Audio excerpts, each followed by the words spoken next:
தரித்திரருக்கு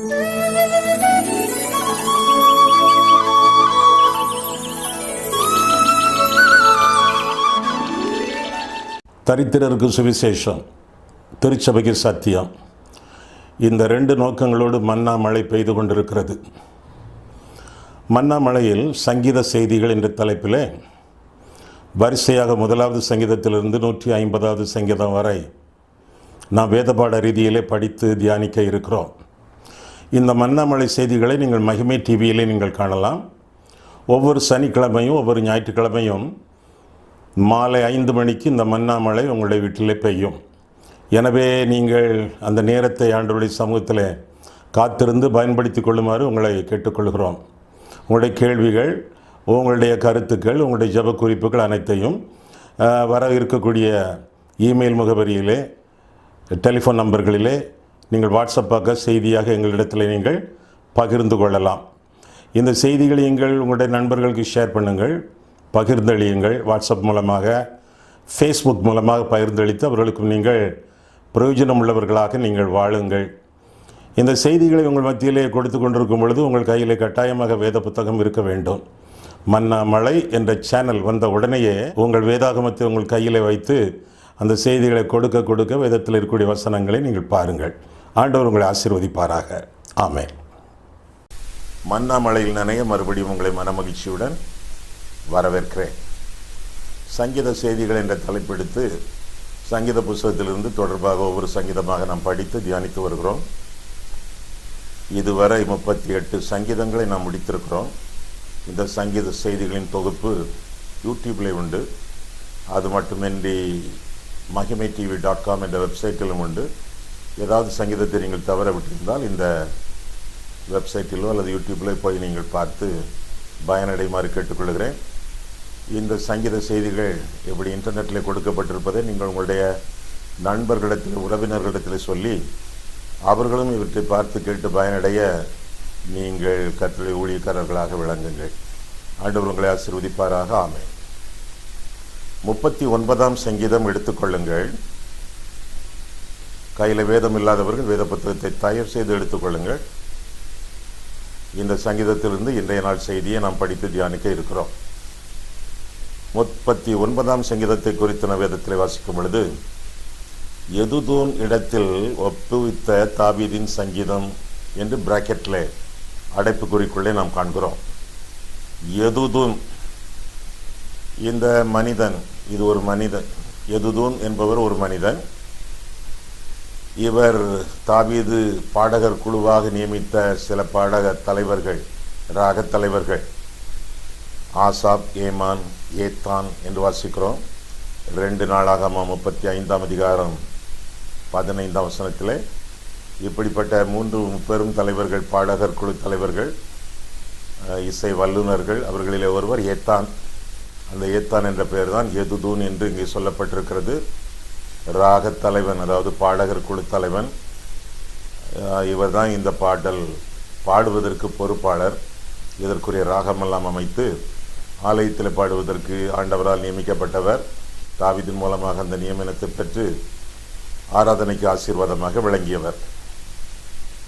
இந்த சங்கீதத்தை குறித்து பார்க்கும் பொழுது 62ஆம் சங்கீதத்தை இந்த சங்கீதத்தோடு ஒப்பிட்டு பார்த்தால் இரண்டிற்கும் பொருள் எல்லாம் ஒன்று என்பதை நாம் தெளிவாக கற்றுக்கொள்கிறோம். இந்த சங்கீதத்தை குறித்து நாம் பார்க்கும் பொழுது இது ஒரு பரதேசிகளின் பாடல் என்று சொல்லலாம், ஒரு மோட்ச பிரயாணியின் பாடல் என்று நாம் சொல்லலாம். இந்த சங்கீதத்திலே தாவீதின் அறிக்கையை பார்க்கிறோம். குறிப்பாக தாவீதினுடைய பாவ அறிக்கை பாடலாக இந்த சங்கீதம் விளங்குவதாக நாம் வேதத்திலே நாம் அறிகிறோம். சேலா என்ற வார்த்தைக்கு உங்களுக்கு அர்த்தம் தெரியுமா? இதற்கு முன்பாக சில சங்கீத செய்திகளை நீங்கள் கேட்டிருந்தால் சேலா என்ற சொல்லுக்கு அர்த்தம் உங்களுக்கு நிச்சயமாக விளங்கியிருக்கும். சில வசனங்களிலே சேலா என்ற வார்த்தை அடைப்புக்குறியினுள்ளே இடம்பெறுகிறது. என்னென்ன வார்த்தைகள் அவை? 5ஆம் வசனம் பாருங்கள். 39ஆம் சங்கீதம் 5ஆம் வசனம். இதோ என் நாட்களை 4 விரற்கடைகளாக்கினீர், என் ஆயுசு உமது பார்வைக்கு இல்லாதது போல் இருக்கிறது, எந்த மனுஷனும் மாயையே என்பது நிச்சயம். சேலா. அதற்கு பின்பு 11ஆம் வசனத்தில் பார்க்கும் பொழுது, அக்கிரமத்து நிமித்தம் நீர் மனுஷனை கடிந்து கொண்டு தண்டிக்கிற போது அவன் வடிவை பொட்டரிப்பை போல் அழிய பண்ணுகிறீர், நிச்சயமாக எந்த மனுஷனும் மாயையே சேலா என்று, அங்கேயும் சேலா என்ற பதம் இடம்பெறுவதாக நாம் வேதத்தில் வாசிக்கிறோம். சேலா என்ற சொல்லுக்கு என்ன அர்த்தம் என்றால், சேலா என்ற சொல் வரும் பொழுதெல்லாம் அந்த வசனத்தில் அப்படியே நிறுத்திவிட்டு அந்த வசனத்திலே சற்று நேரம் நின்று கொடுக்கப்பட்ட வசனம் அல்லது முந்திய வசனங்கள் எல்லாவற்றையும் தொகுத்து தியானிக்க வேண்டும் என்பது பொருள். சுருக்கமாக சொன்னால் நிறுத்தி தியானிக்கவும் என்பது சோலா என்ற சொல்லின் பொருளாகும். அது ஒரு தியானத்தை குறித்த ஒரு வார்த்தை. சில இடங்களிலே ஆராதனைகளிலே கைகளை உயர்த்தி தியானிப்பார்கள் சேலா என்று வந்தவுடனே.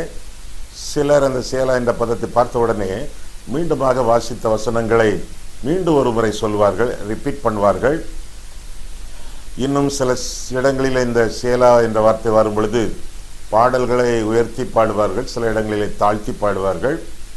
சில இடங்களிலே சேலா வரும் பொழுது உடனடியாக எக்காலங்களை அவர்கள் ஊதுவார்கள். சில இடங்களிலே அமைதியாக இருந்து தியானிப்பார்கள். சேலா என்றால் எப்பொழுதும் என்ற அர்த்தம், என்றென்றைக்கும் என்ற அர்த்தம். என்றென்றைக்கும் நாம் தியானிக்கக்கூடிய வார்த்தைகள் இடம்பெற்ற சங்கீதம் என்பது இந்த சேலா என்ற வார்த்தையின் அடிப்படை விளக்கமாக நாம் அறிந்து கொள்ள வேண்டும். சரி, இந்த சங்கீதத்தை குறித்து பார்க்கும் பொழுது முதல் 5 வசனங்களிலே 11ஆம் வசனத்திலே பார்க்கும் பொழுது தாவீது பாவ அறிக்கை பண்ணும் பொழுது அவனுக்குண்டான நிச்சயத்தை குறித்து பார்க்கிறோம். எப்படி வாசிக்கிறோம்? 1ஆம் வசனம் முதல், என் நாவினால் பாவம் செய்யாதபடிக்கு நான் என் வழிகளை காத்து துன்மார்க்கன் எனக்கு முன்பாக இருக்கும் மட்டும் என் வாயை கடிவாளத்தால் அடக்கி வைப்பேன் என்றேன். நான் மௌனமாகி ஊமையனாய் இருந்தேன், நலமானதையும் பேசாமல் அமர்ந்திருந்தேன். ஆனாலும் என் துக்கம் அதிகரித்தது, என் இருதயம் எனக்குள்ளே அனல் கொண்டது. நான் தியானிக்கையில் அக்கினி மூண்டது. அப்பொழுது என் நாவினால் விண்ணப்பம் செய்தேன், கர்த்தாவே, நான் எவ்வளவாய் நிலையற்றவன் என்று உணரும்படி என் முடிவையும் என் நாட்களின் அளவு இவ்வளவு என்பதையும் எனக்கு தெரிவியும். இதோ என் நாட்களை 4 விரல் கடைகளவாக்கினீர். என் ஆயுசு உமது பார்வைக்கு இல்லாதது போல் இருக்கிறது. எந்த மனுஷனும் மாயையே என்பது நிச்சயம் சேலா என்று சொல்லி இந்த 5ஆம் வசனம் முடிகிறது. சேலா என்றால் நிறுத்தி சிந்திக்க வேண்டியது என்ன? நாவினால் பாவம் செய்த வாழ்க்கை குறித்து தாவீது முதலாவதாக அறிக்கை இடுகிறான். 1வது வசனத்திலே நம்முடைய நாவுகளை அடக்கி வாழ வேண்டும் என்று சொல்லி வேதம் நமக்கு கற்றுக் கொடுக்கிறது. நாவினால் பாவம் செய்வது நம்முடைய வாழ்க்கை முழுவதுமே அழித்துவிடும் என்று சொல்லி யாக்கோபிலே சில வசனங்களை நாம் பார்க்கிறோம். யாக்கோபு எடுத்துக்கொள்ளுங்கள். சங்கீதம் 39 உங்களுடைய விரல் இருக்கட்டும். யாக்கோபு 3ஆம் அதிகாரத்தை பார்க்கும் பொழுது 1ஆம் வசனம் முதல், என் சகோதரரே, அதிக ஆக்கினையை அடைவோம் என்று அறிந்து உங்களில் அநேகர் போதகராகாதிருப்பீர்களாக. இன்றைக்கு போதகராவதற்கு என்ன போட்டி, என்ன ரெக்கமெண்டேஷன்? மனம் திரும்பாதவர்கள், மனக்கடினம் உள்ளவர்கள், மாம்சமானவர்கள், மாய்மாலம் பண்ணுகிறவர்கள், இவர்களெல்லாம் போதகர்களாக வந்து கொண்டிருக்கக்கூடிய இந்நாட்களிலே போதகராகாதிருப்பீர்களாக என்று சொல்லி 1வது வசனத்திலே நான் வாசிக்கிறோம். ஏன் யாக்கோபு இப்படி சொல்லுகிறான் என்று சொன்னால், தொடர்ந்து நாம் எல்லாரும் அநேக விஷயங்களில் தவறுகிறோம். ஒருவன் சொல் தவறாதவனானால் அவன் பூரண புருஷனும் தன் சரீரம் முழுவதையும் கடிவாளத்தினாலே அடக்கி கொள்ளக்கூடியவனுமாய் இருக்கிறான். பாருங்கள், குதிரைகள் நமக்கு கீழ்ப்படியும்படிக்கு அவைகளின் வாய்களில் கடிவாளம் போட்டு அவைகளுடைய முழு சரீரத்தையும் திருப்பி நடத்துகிறோம். கப்பல்களையும் பாருங்கள், அவைகள் மகா பெரியவைகளாய் இருந்தாலும் கடுங்காற்றுகளால் அடிபட்டாலும் அவைகளை நடத்துகிறவன் போகும்படி யோசிக்கும் இடம் எதுவோ அவ்விடத்திற்கு நேராக மிகவும் சிறிதான சுக்கானாலே திருப்பப்படும். அப்படியே நாவானதும் சிறிய அவயவமாய் இருந்தும் பெருமையானவர்களை பேசும். பாருங்கள், சிறிய நெருப்பு எவ்வளவு பெரிய காட்டை கொளுத்தி விடுகிறது. நாவும் நெருப்புத்தான். அது அநீதி நிறைந்த உலகம்.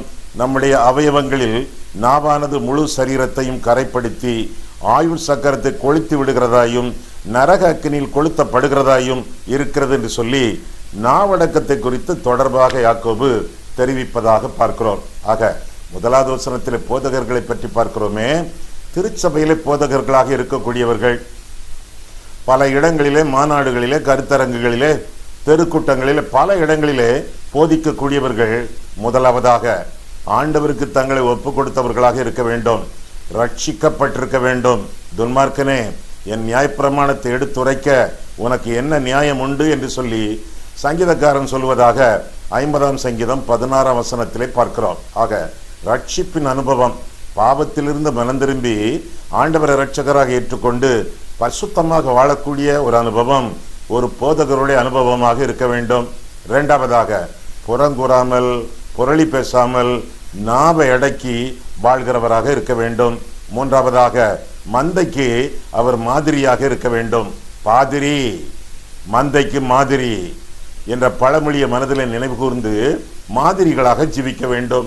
மேலாக தன்னுடைய வாயடக்கத்தோடு நாவடக்கத்தோடு வாழ வேண்டும் என்பதைத்தான் முதலாவது வசனத்தின் கருத்தாக பின் வசனங்களிலே யாக்கோபு 3ஆம் அதிகாரத்திலே நாம் காண்கிறோம். தாவீதுக்கு இந்த நிச்சயம் இருந்தது. என்ன சொல்கிறான்?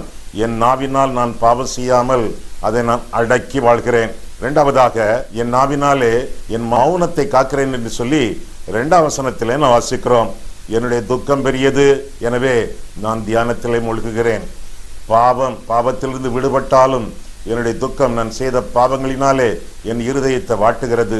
இந்த பாவம் என் தகப்பன், என் தேவன், என் ஆண்டவர் அவருக்கு எவ்வளவாய் துக்கம் கொண்டு வரும் என்பதை நான் அறிந்து இன்னும் துக்கப்படுகிறேன், தியானிக்கிறேன். 3ஆவது வசனத்திலே என் நாவினாலே விண்ணப்பம் பண்ணுகிறேன் என்று சொல்லியும் சங்கீதக்காரன் அறிவிப்பதாக இந்த சங்கீதத்திலே நான் பார்க்கிறோம். ஆக நிச்சயமுள்ள ஒரு வாழ்க்கை. எப்படி? நாவினால் பாவம் செய்யாத வாழ்க்கை, நாவை அடக்கி வாழக்கூடிய வாழ்க்கை, நாவினாலே விண்ணப்பம் செய்யக்கூடிய வாழ்க்கை. இந்த வாழ்க்கைக்கு தன்னுடைய நாவை ஒப்பு கொடுத்து வாழக்கூடியவன் தாவீது என்று சொல்லி வேதத்திலே நாம் தெளிவாக வாசிக்கிறோம். நாவை அடக்காமல் வாழ்ந்து கொண்டிருந்தால் அது நம்முடைய வாழ்க்கைக்கே, நம்முடைய ஆயுசுக்கே அது ஆபத்து என்று சொல்லி 120ஆம் சங்கீதத்திலும் பார்க்கிறோம். 120ஆம் சங்கீதம் பாருங்கள், 2ஆம் வசனம் முதல். கர்த்தாவே, பொய் உதடுகளுக்கும் கபட நாவுக்கும் என் ஆத்துமாவை தப்புவியும். கபட நாவே, உனக்கு என்ன கிடைக்கும்? உனக்கு என்ன செய்யப்படும்? பலவானுடைய கூர்மையான அம்புகளும் சூறைச் செடிகளை எரிக்கும் தழலுமே கிடைக்கும் என்று சொல்லி நாவு வாழ்க்கையிலே ஆபத்தை கொண்டு வரும். எனவே நாவை காத்துக்கொண்டு நாவை அடக்கி நாவினால் விண்ணப்பம் பண்ணி வாழக்கூடிய வாழ்க்கை நம்முடைய வாழ்க்கையாக இருக்க வேண்டும். இன்னும் 4ஆம் வசனத்தில் பார்க்கும் பொழுது நம்முடைய வாழ்க்கை நிலையற்ற வாழ்க்கையாகவும் 12ஆம் வசனத்திலே நிலைவரம் இல்லாத வாழ்க்கையாகவும் இந்த நாவடக்கமின்மை கொண்டு வந்து விடும். எனவே நிலையான வாழ்க்கை வாழவும், நாட்கள் நீடித்த நாட்கள் நாம் ஜீவிக்கவும், நிச்சயமான எதிர்பார்ப்போடு இந்த உலகத்திலே நாம் ஜீவிக்கவும் நாவடக்கம் அவசியம். இன்னும் 7ஆம் வசனத்திலே பார்க்கும் பொழுது இப்போதும் ஆண்டவரே, நான் எதற்கு எதிர்பார்த்திருக்கிறேன், நீரே என் நம்பிக்கை என்று சொல்லி சங்கீதக்காரன் அறிவிக்கிறான். ஆக தன்னுடைய நம்பிக்கையான ஒரு வாழ்க்கை, நிச்சயமான வாழ்க்கை, ஆண்டவரை எதிர்பார்த்து வாழக்கூடிய வாழ்க்கை, கர்த்தர் மேல் நம்பிக்கையாயிருக்கிறேன் என்று சொல்வதை விட கர்த்தர் என் நம்பிக்கை என்று சொல்லி 7ஆம் வசனம் சொல்லுகிறது. நீதிமொழிகள் 3ஆம் அதிகாரம் 26ஆம் வசனமும் அறிவிக்கிறது, கர்த்தர் என் நம்பிக்கை. அப்படின்னு என்ன அர்த்தம்? கர்த்தர்னு சொன்ன உடனேயே இருதயத்தில் நம்பிக்கை பொங்குகிறது, இருதயத்தில் விசுவாசம் பொங்குகிறது. சரி, முதலாவதாக நிச்சயம். இரண்டாவதாக பார்க்கும் பொழுது நிந்தனையான வாழ்க்கை குறித்து சங்கீதக்காரன் அறிவிக்கிறான். அவனுக்கு நேரிடுகிற சில நிந்தனைகளை குறித்தும் 8ஆம் வசனம் 12, 13 வசனங்களிலே அவன் அறிவிப்பதாக நாம் பார்க்கிறோம். 8ஆம் வசனம் பாருங்கள். என் மீறுதல்கள் எல்லாவற்றிலும் இருந்து என்னை விடுதலையாக்கும், மூடருடைய நிந்தனைக்கு என்னை ஒப்புக்கொடாதேயும் என்று சொல்லி சங்கீதக்காரன் ஜெபிக்கிறான்.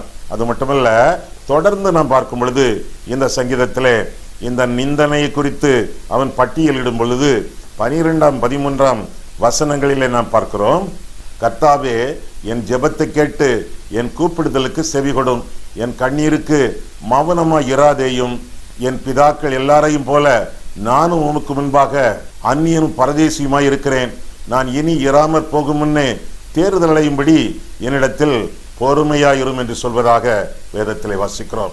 ஆக தாவீதினுடைய வாழ்க்கையிலே நிச்சயம், கர்த்தர் மேல் பற்றுறுதி, நம்பிக்கை, விசுவாசம் எல்லாம் இருந்தாலும் அவனுடைய வாழ்க்கையிலே சில நிந்தனைகள் காணப்பட்டன. அந்த நிந்தனைகளை பற்றி பார்க்கும் பொழுது 8ஆம் வசனத்திலே பாவ அறிக்கை, அதே வசனத்திலே மூடர் நிந்தனை, இந்த 2 காரியங்களையும் 8ஆம் வசனத்திலே நாம் பார்க்கிறோம். 8ஆம் வசனம் பாருங்கள். என் மீறுதல்கள் எல்லாவற்றிலும் இருந்து என்னை விடுதலையாக்கும். மூடருடைய நிந்தனைக்கு என்னை ஒப்புக்கொடாதிரும். முதலாவதாக தன்னுடைய பாவத்தை அறிக்கை செய்கிறார், அதனாலே வரக்கூடிய நிந்தனை.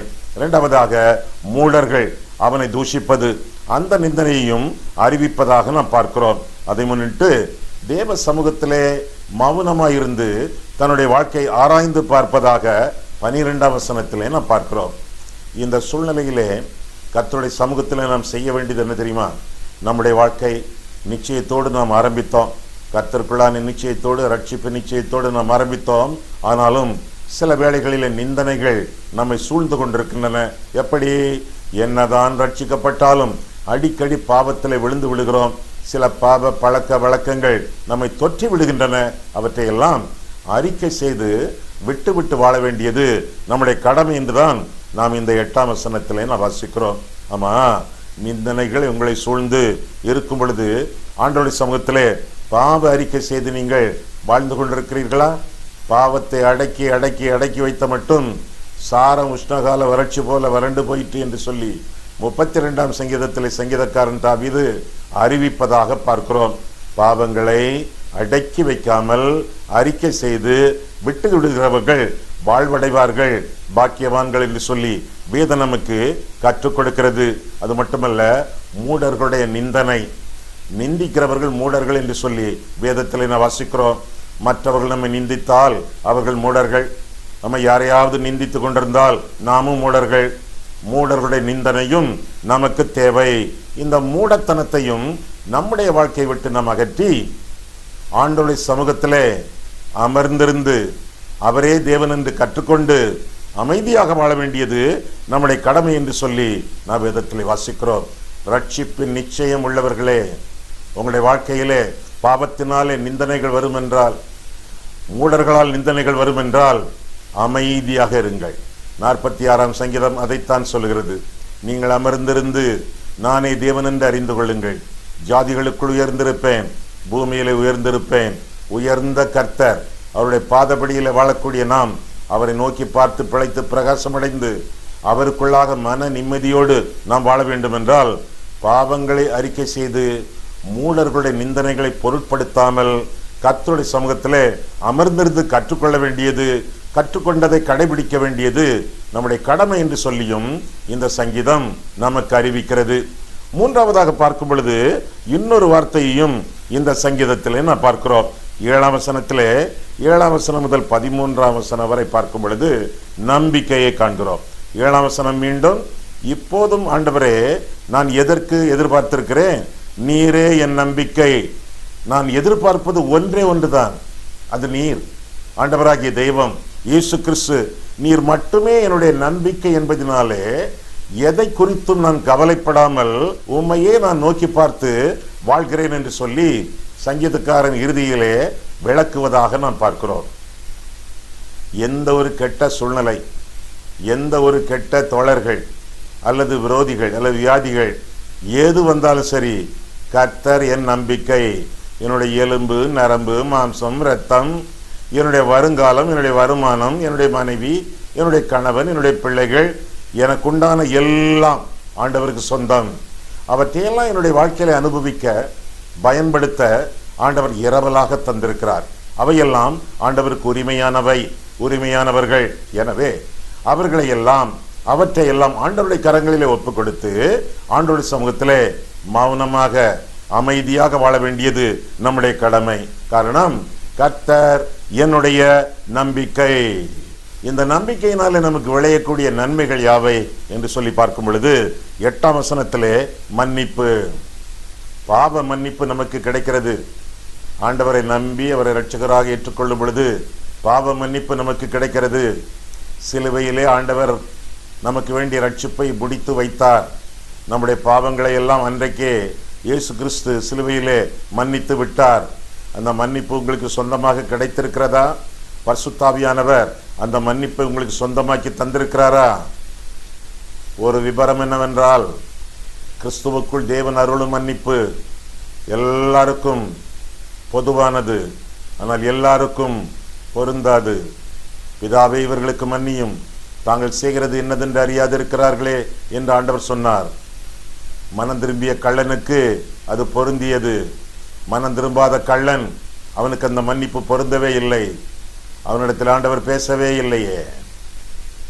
ஆண்டவர் பாவங்களை மன்னிக்கிறார் எப்போ? மனம் திரும்பும் பொழுது. இன்றைக்கு மனம் திரும்புதல் என்ற வார்த்தை பிரசங்கங்களில் இல்லை, சாட்சிகளிலே இல்லை, தொலைக்காட்சிகளிலே இல்லை, பத்திரிகைகளிலே புத்தகங்களிலே இல்லை. பாவங்களிலிருந்து மனம் திரும்புங்கள், ஆண்டவரை இரட்சகராக ஏற்றுக்கொள்ளுங்கள், கர்த்தரை நம்பிக்கையாக கொண்டு காலமெல்லாம் வாழுங்கள். இதுதான் உண்மையான வாழ்க்கை. மற்ற எல்லா வாழ்க்கையும் பொய்யான வாழ்க்கை.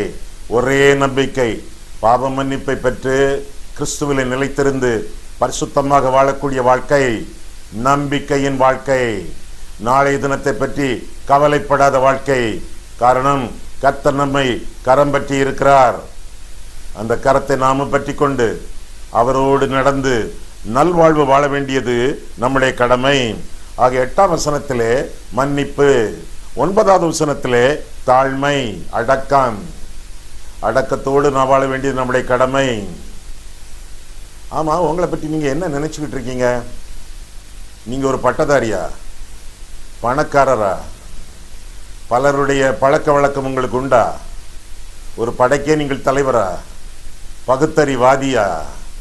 நீங்கள் எப்பேற்பட்டவராக இருந்தால் என்ன? உங்களை பற்றி வேதம் என்ன சொல்லுகிறது தெரியுமா?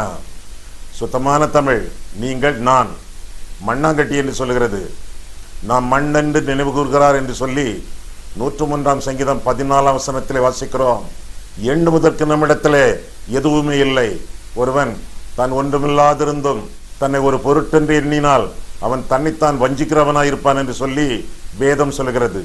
கலாத்தியர் 6ஆம் அதிகாரம் 3ஆம் வசனத்திலே அப்படியாக நாம் பார்க்கிறோம். எண்ணுவதற்கு எதுவுமே இல்லாத நாம் நம்முடைய தரத்திற்கு மிஞ்சி, நிலைமைக்கு மிஞ்சி நம்மை குறித்து எண்ணாமல், தம்பட்டம் அடிக்காமல், மற்றவர்கள் வரவேற்பை பெறுவதற்கும் அவர்களுடைய நேர்முகமான விமர்சனத்தை பெறுவதற்கும் பாராட்டுக்களை பெறுவதற்கும் நாம் விளையாமல், ஆசைப்படாமல் கர்த்தருடைய கரங்களுக்குள்ளே நாம் அடங்கி இருந்து வாழ வேண்டியது நம்முடைய கடமை. கர்த்தருக்குள்ளாக அடங்கியிருங்கள். ஏற்ற காலத்திலே அவர் உங்களை உயர்த்தும்படிக்கு அவருடைய பலத்த கரத்திற்குள்ளே அடங்கியிருங்கள். நான் அடங்க மாட்டேன், நான் அடங்கவே மாட்டேன் என்று துள்ளி கொண்டிருந்தால் பலத்த கரம், அதற்குள்ளே நம்முடைய தலை நொறுங்கி போகும். காரணம், பலத்த கரம் நம்முடைய தலைக்கு மேலே அமர்ந்திருக்கிறது. அவருடைய பலத்த கரத்திற்குள்ளே அடங்கி இருந்து வாழ வேண்டியது நம்முடைய கடமை. இன்னும் 12ஆம் வசனத்தில் பார்க்கும் பொழுது ஜபம். முதலாவதாக பாவ மன்னிப்பு, 2வதாக பணிவு, 3வதாக பிரார்த்தனை. ஜபம் என்று சொல்லி 12ஆம் வசனத்திலும் நாம் பார்க்கிறோம். என்னென்ன ஜபம், எப்படிப்பட்ட ஜபத்தை சங்கீதக்காரன் ஏறெடுக்கிறான் என்று சொல்லி நாம் வேதத்திலே பார்த்தால், கர்த்தாவே, 12ஆம் வசனம் முதல், கர்த்தாவே என் ஜபத்தை கேட்டு என் கூப்பிடுதலுக்கு செவி கொடும், என் கண்ணீருக்கு மௌனமாய் இராதேயும், என் பிதாக்கள் எல்லாரையும் போல நானும் உமக்கு முன்பாக அந்நியனும் பரதேசியுமாய் இருக்கிறேன். நான் இனி இராமற் போகும் முன்னே தேறுதல் அடையும்படி என்னிடத்தில் பொறுமையாயிரும். என் வாழ்க்கையின் இறுதி மட்டும் நான் அமைதியாய் இருக்கத்தக்கதாக ஆவன செய்யும், என்னை காத்துக்கொள்ளும் என்று சொல்லி தாவீது விண்ணப்பிப்பதாக நாம் வேதத்திலே வாசிக்கிறோம். ஒவ்வொரு விசுவாசிக்கும், ஆண்டவருக்கு ஒப்பு கொடுத்த ஒவ்வொரு நபருக்கும் கிறிஸ்துவிலே நம்பிக்கை உண்டு. ஏனென்றால் அவரே அவர்களுடைய எதிர்காலம், அவரே அவர்களுடைய ஜீவனுள்ள நம்பிக்கை.